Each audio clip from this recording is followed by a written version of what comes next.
Well, fans from all over the world are rallying behind beloved comic Magda Szubanski after she revealed her aggressive blood cancer diagnosis. Yeah, for more, we're joined by entertainment editor Peter Ford. Pete, this is making global headlines. So much love behind Magda. Oh, there sure is, because Magda's got this kind of international cult following, which obviously goes back to Babe. And there's stories about her illness have been appearing in various overseas outlets. People are very concerned about her. And of course, when that news did hit yesterday, and when you actually saw it, it was very confronting, of course, because her hair is already largely gone. That was her own choosing to do that in advance of it probably coming out in the weeks and months ahead anyway. But it was a very interesting message, the way she delivered it, a very classy way. Here's a little of what she said. Hello, my lovelies.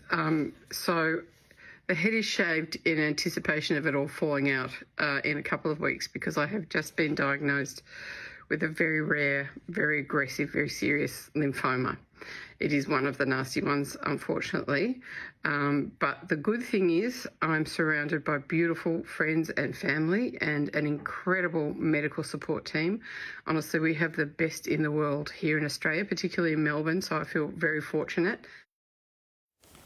Yeah, there's so much love for Magda. You know, those scores, Q scores they do every year. She's always up there in the top 10, and she's got involved in so many different charities and causes through the years. So this time around, for the moment, she needs to put that kind of energy and passion into looking after herself. But, you know, the messages, she's being swamped with messages. You know, literally, I think there's about 14,000 on Instagram. A lot of famous people, as you can see here. Kylie Minogue sending all her love. Danny Minogue as well. Everyone's got a positive vibe to help her get through this. Terry Irwin, quite a long message, and she says that you've always been there for all of us, and that's true. You know, Magda's one of those people who rolls up her sleeves and decides to get involved in a situation where she thinks celebrity can help. Kelly Osbourne, as I say, a lot of overseas celebrities absolutely adore her. Senator Penny Wong from the comedy front, of course, here in Australia. Hughesy, Dave Hughes.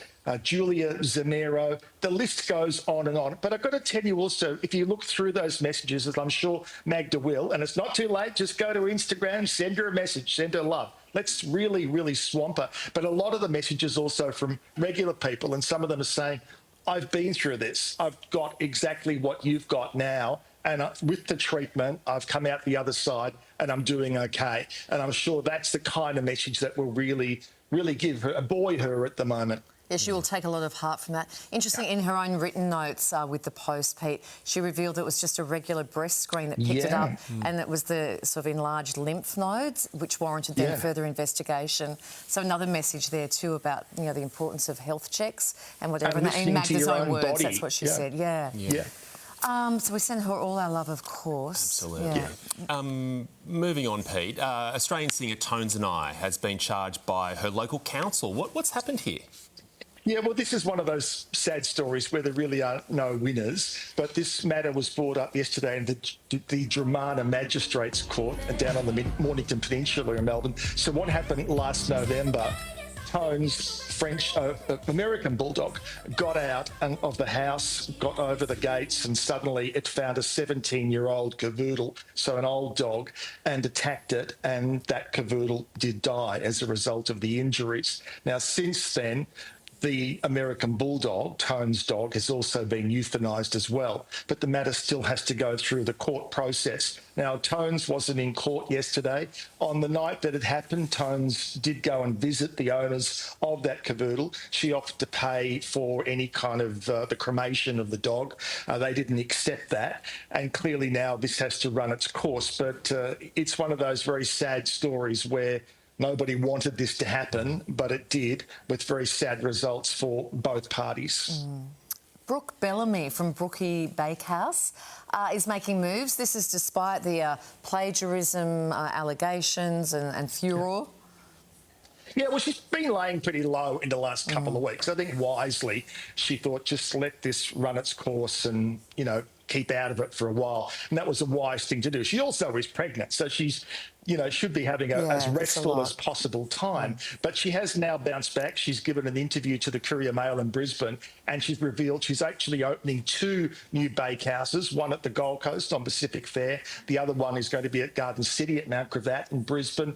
And as she says here, you've got to plough on. She's got 30 team members. Now, she has been adamant, of course, right throughout that she never stole anyone else's recipes. She was adamant that, recipes basically are passed on through generations. And as I said to you back at the time when this story broke, that if indeed this matter was to get to court, it would be coming down to not the ingredients. It would come down to the method of what you do with those ingredients. So, Brooke is ploughing on with her business interests, and they say success is the best revenge, if that was what this is about. But 2 new bakehouses for Brookie. Certainly there's been a lot of branding for Brookie's Bakehouse out there, and people are talking exactly, about it.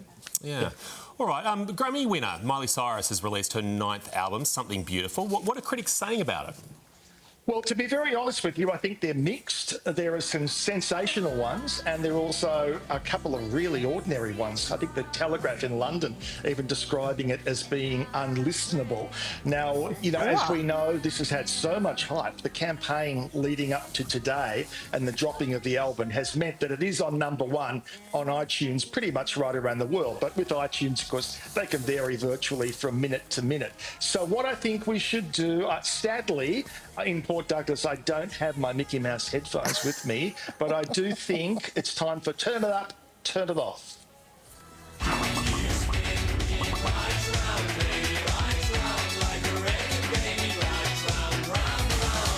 Do you love that? So what we're going to do now is one of the tracks I've selected, and this has got an interesting kind of almost country vibe to it, and that's the interesting thing about Miley. She does sort of cross into all different genres of music.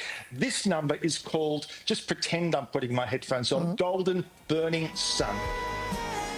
Are we turning it up or turning it off? Well, it's no flowers, which got you right from the get-go, but I do like it. I don't mind it. It's kind of hooky. I wasn't convinced at the start, but it kind of just has something about it that grabs you in there. Grew on you like a fungus, like a chihuahua fungus. It's a lovely reference. That should be another review. That it's not unlistenable, but it grows on you like a fungus.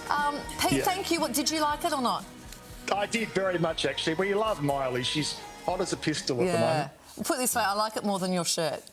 Thank you. Yeah. Did he hear it? He hasn't said anything. It's the Port Douglas relaxed vibe, Oh, that's your Port Douglas look. Oh, right. There, that makes sense now. I reckon he's teamed up with a white pant somehow. That's my vibe. I didn't come here for this. A smart casual capri pant? Is that what you're promoting? Thank you. Yeah. I'll be back later in the show. Just a casual Birkenstock, I reckon. That's his resort wear. Sure. Thank you, Pete. Thanks, Pete.